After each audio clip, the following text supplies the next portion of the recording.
Iran held a presidential election in the year 2024.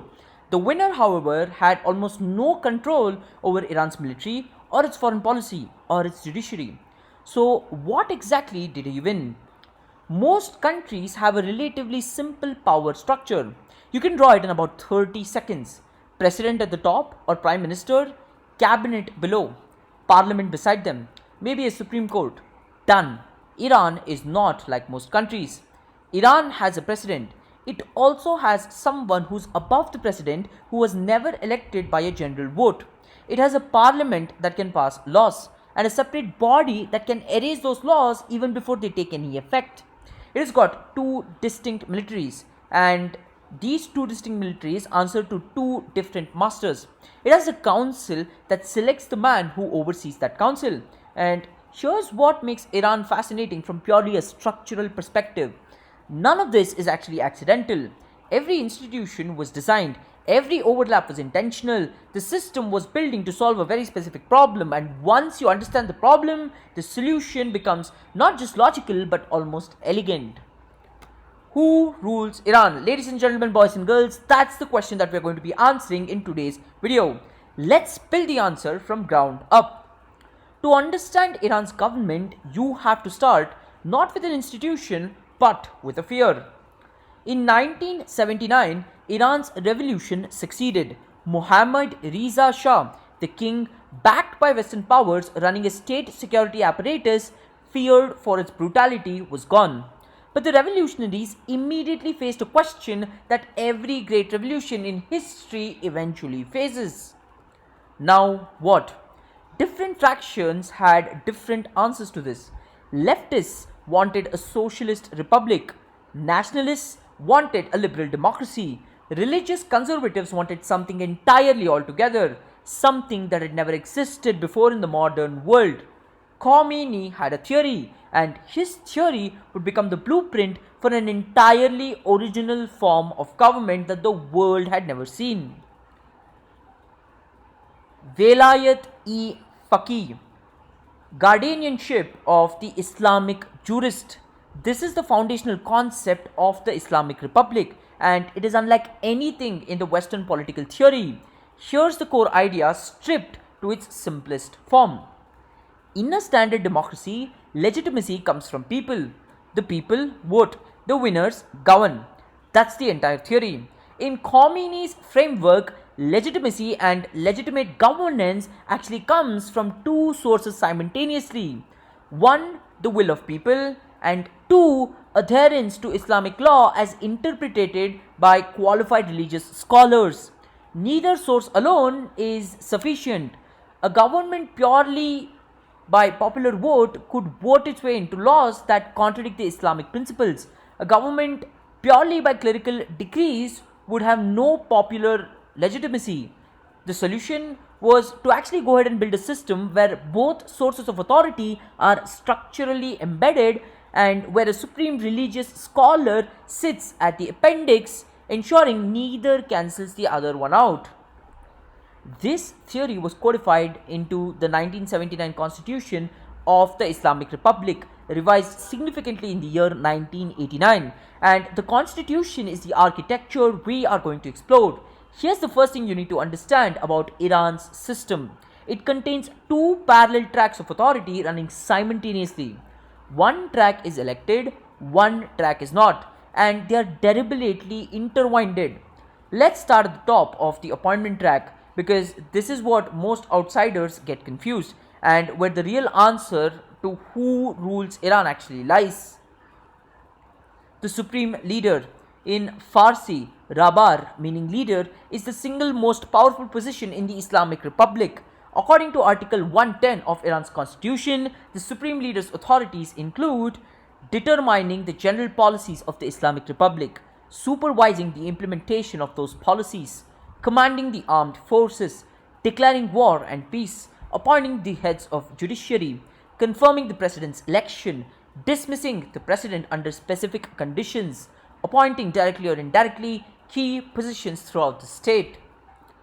That is a remarkable concentration of constitutional authority. But here's what makes the Supreme Leader's position structurally unique in the world of governance.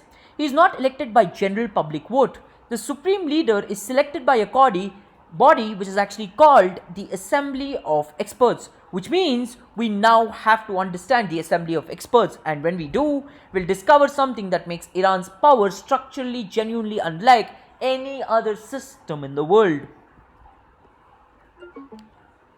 The Assembly of Experts is a body of 88 Islamic scholars, mujtahids, meaning clerics who have reached the level of independent religious interpretation. They are elected by the Iranian public every 8 years through a direct popular vote. Their sole constitutional purpose is this: select the Supreme Leader, monitor the Supreme Leader, and in theory, dismiss the Supreme Leader if he becomes incapable of performing his duties or loses the qualifications to actually hold that particular positions. Now, and this is the moment where people encounter their first structural paradox. Who decides which candidates are actually eligible to run for the Assembly of Experts? A body called the Guardian Council vets candidates for the Assembly of Experts, and the Supreme Leader appoints half the members of the Guardian Council. Read that again slowly because it matters. The Supreme Leader influences who sits on that body, that filters who can run that body, and which actually directly contributes to who is going to select the Supreme Leader. Whether this constitutes a self-reinforcing mechanism or system of qualified checks by competent religious scholars is actually one of the most debated questions in Iranian constitutional theory. What is not contested is the constitutional text itself. Let's now understand the second institution we just encountered, because the Guardian Council is arguably the most subsequential and consequential body that most people outside Iran have probably never even heard of. The Guardian Council, Shora-e Nagban, 12 members, 6 Islamic jurists, appointed by the Supreme Leader, 6 civil lawyers nominated by the head of the judiciary, who is himself appointed by the Supreme Leader and confirmed by the President. The Guardian Council has two primary functions, and both are enormous. Function 1, constitutional review. Function 2, electoral vetting. Function 1, every law that is actually passed by Iran's parliament must be reviewed by the Guardian Council before it actually takes any effect on ground. The council has two criteria for rejection. Is the law unconstitutional? And this is where the Islamic Republic's dual track system is most visible, which is this law incompatible with the Islamic law? And as the council interprets all of this, if the answer to either of the question is a small or even a solid yes, the law actually goes back to the parliament. This makes the Guardian Council in effect a dual standard constitutional court that even the parliament cannot override on its own. There is a mechanism for resolving deadlocks, and we'll come to that in a moment, but the basic structure means that no law can become law in Iran without clearing both the democratic and the theological review. The Guardian Council vets candidates for election. All elections, be it parliamentary, presidential, or the Assembly of Experts, candidates would actually be required to meet specific qualifications, which is things or parameters like religious knowledge, practical commitment to the Islamic Republic, and a provision that has been applied with significant variations over the decades: practical commitment to the principle of the Velayat-e-Faqih, right? And in some elections, the Guardian Council has also approved the overwhelming majority of candidates. In others, particularly in parliamentary elections in the year 2004 and 2020, and the subsequent year, which is 2021's presidential elections, it disqualified a very large number of candidates, including sitting parliamentarians and very well renowned reformist figures. The council has not actually publicly explained its criteria in individual cases, which critics go on to argue that the vetting process is totally unaccountable, but defenders argue back and it says that it actually enforces constitutionally mandated qualifications. That question actually brings us to one of the most debated questions in Islamic Republic's indigenous institutional solutions. Imagine Parliament passes a law. The Guardian Council rejects it on Islamic grounds. Parliament revises and it passes it again. The Guardian Council rejects it again. So essentially, we are now at a deadlock.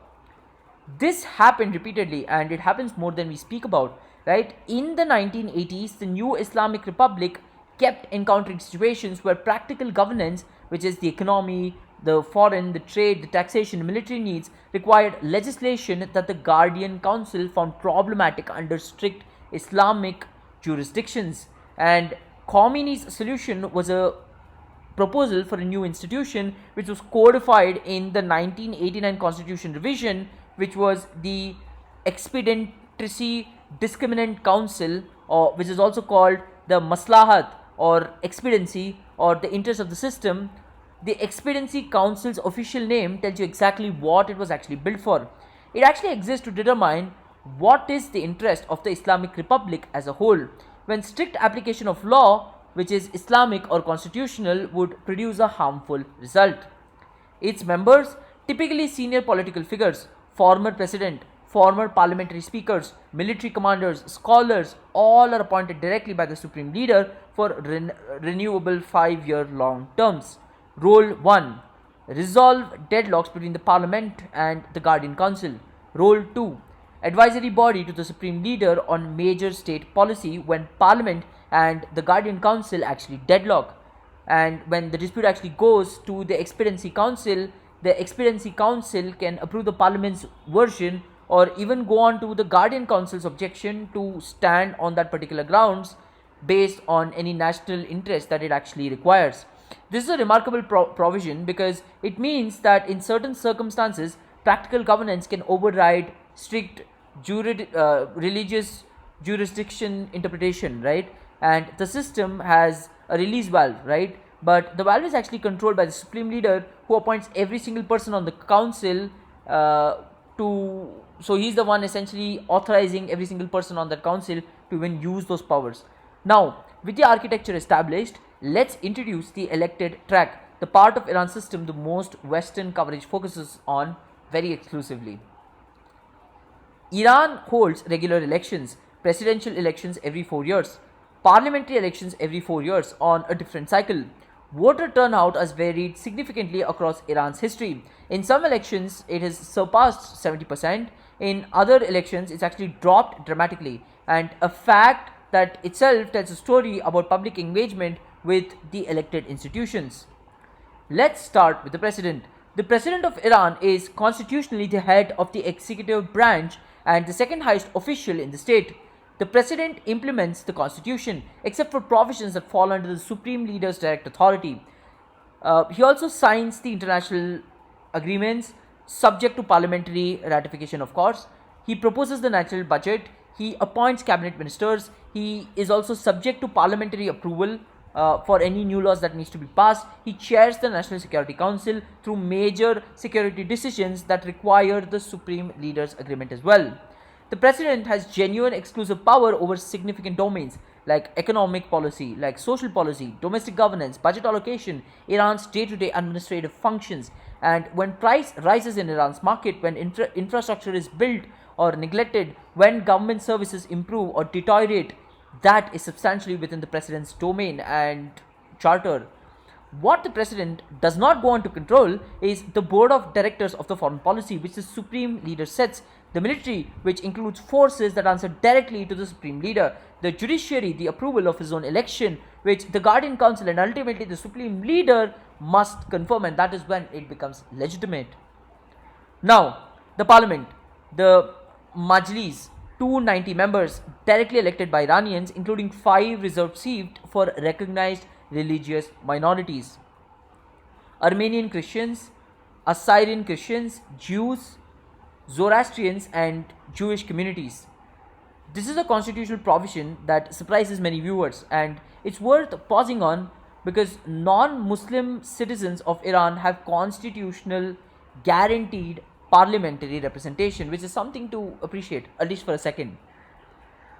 The parliament also proposes and passes legislation which then goes to the Guardian Council for review. It approves or rejects cabinet minister proposed by the president. It can impeach the president under specific constitutional conditions like every other democracy, but it also controls the national budget process. It ratifies treaties. The parliament is within its domain genuinely competitive, and Iranian parliamentary politics involves real fractional struggle, right? In terms of conservatives, in terms of reformists, in terms of pragmatists,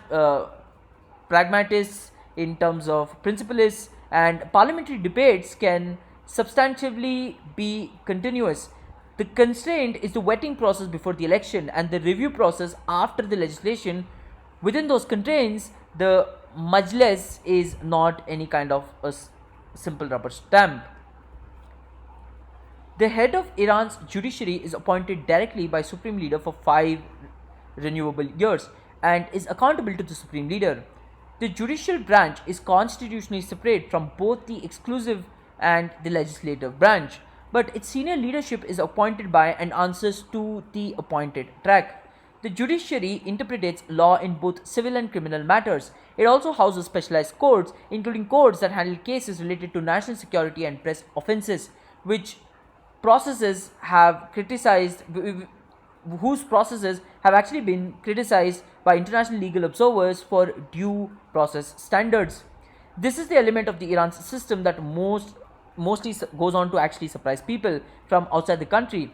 Iran has two distinct military organizations, both constitutionally recognized, both ultimately answerable to the supreme leader and the commander in chief, but with fundamentally different origins, cultures, and roles. The Artesh, the regular armed forces, is Iran's conventional military, army, navy, and air force. It predates the revolution and has had a professional officer for corps and is also responsible for the conventional territorial defense. The SEPA, which is the Islamic Revolutionary Guard Corps or the IRGC, was created after the revolution specifically to protect the revolutionary system itself. This distinction is actually encoded in its funding purpose, right? While the Artish defends Iran's territory, the IRGC's constitutional mandate is to defend the Islamic Republic as a political and ideological system altogether. Over the decades since 1979, the IRGC has expanded significantly beyond its original military function. It has become a major economic actor in Iran, controlling construction, engineering, telecommunications, and other commercial enterprises. It has an intelligence directorate. It has a parliamentary wing, the Basji, which controls within the Iranian civil society and goes on to command the Quds Force, the external operative unit, which is actually responsible for IRGC activities beyond Iran's border. The existence of two parallel military structures, one conventional and one ideological, is another deliberate feature of the system's design.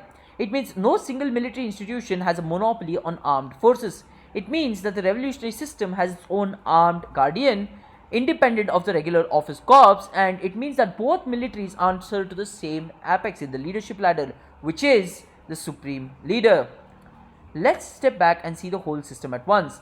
At the apex, the supreme leader, combining religious authority and supreme state authority, appointed by the assembly of experts, commander of armed forces, appointer of judiciary leadership, and settler of general state policy. Around the apex, the assembly of experts, the guardian council, and the expediency council, three bodies that orbit the apex with different functions, all connected to through appointment mechanisms. Below, the elected track, president and parliament, operating with genuine authority in their domains, but within boundaries that the upper architecture defines and can actually go on to enforce. Parallel track, the judiciary, appointed from the top, the dual military system commanded from the top. Now here is the essential insight that makes Iran's system legible. This is not a system designed around the separation of powers in the Western liberal sense, where legislative, executive, and judicial branches check each other as equals. That is not the architecture that was actually designed. Iran's system is designed around a different principle. The idea that supreme religious authority must sit above all state functions and that both popular will and Islamic law must be simultaneously institutionalized with religious oversight as the ultimate safeguard of the system's identity. Whether you find that design legitimate or problematic or somewhere in between is a question that the documentary will deliberately set aside for you to answer. But what matters for the current understanding and first principle analysis is that the design has internal logic, and once you see that logic, the institution stops being confusing and starts being legible. Let's answer the core comparative and comparative question that a lot of people might get while watching this video. Why does Iran have a president and a supreme leader both at once? Because the system is explicitly designed to have two tracks of legitimate democratic and religious operations simultaneously. The president represents the popular sovereignty, who is elected, of course, and the supreme leader represents the religious oversight. And they are not redundant, they are just structurally and fundamentally different. Why are there multiple centers of authority? Because the system's designers were explicitly worried about any one single institution or system, including a supreme leader, accumulating unchecked power in a way that could actually go on to corrupt the entire revolution. The Guardian Council is a check on the parliament. The Expediency Council is a check on the Guardian Council's absolutism. The Assembly of Experts is, in a way and in theory, a check on the supreme leader. Whether these checks function as designed is a live debate and is a question for another topic or another video. But the fact that they were all designed as checks in documented ways and legitimate proofs in constitutional records summarizes the whole argument of us accepting this particular claim. What makes Iran's system unlike any other is Waliat-e-Faqih. No other country in the world has embedded the concept of a supreme religious jurist, a qualified Islamic scholar with a constitutional authority over the state's entire direction, into a modern written constitution. Alongside a directly elected president and a parliament, the Islamic Republic of Iran is not a theocracy in simple sense. Clerics don't run every single ministry. It is not a democracy in the standard Western sense. The top positions isn't decided by universal suffrage. It is actually something that is genuinely novel, designed by people who believe that they were creating a third part between Western liberalism and Soviet communism, grounded in Islamic jurisdictions traditions. Whether that third path has worked as its designers intended, whether the institution functioned as designed, or has been distorted by political realities, is a question that the Iranian citizens, scholars, and the reformists have continuously debated since the year 1979. And that debate is still ongoing as and when we speak, and it still matters. The next time you see a headline about Iran, a presidential election, or a parliamentary vote, or a military operation, or a diplomatic negotiation, a domestic protest, a nuclear argument, you now have a mental model to actually place it in. When the headline says Iran president announced, you now know that the president cannot control. When it says Iran's supreme leader, you now know what authority sits behind the declaration. When it says Iran's parliamentary passed law, you now know that the law has to travel to the Guardian Council before it actually becomes real. When it says that the IRGC conducted an operation, you now know which chain of command that actually travels up to reach that particular status. Iran's system is not simple, but it is noble, and knowing it is different from being confused by every single headline and understanding exactly what it is being described as. The system was designed to answer one question above all others. How do you build a state that is simultaneously accountable for its people, anchored to a set of principles that founders believed were non-negotiable? Now, whether Iran's answer to that question was right, wrong, or somewhere in between, that is the judgment that belonged to people who lived inside it, and our job was to simply see it clearly. Iran, a republic, a theocracy, an experiment, a debate that has never stopped, and now a system you understand. Who rules Iran? A video for viewers who wish to go deeper. The full text of Iran's constitution is publicly available in English translation, and the Iranian constitution is itself the most honest document about how the system is actually designed to work and what were the intentions of placing them there.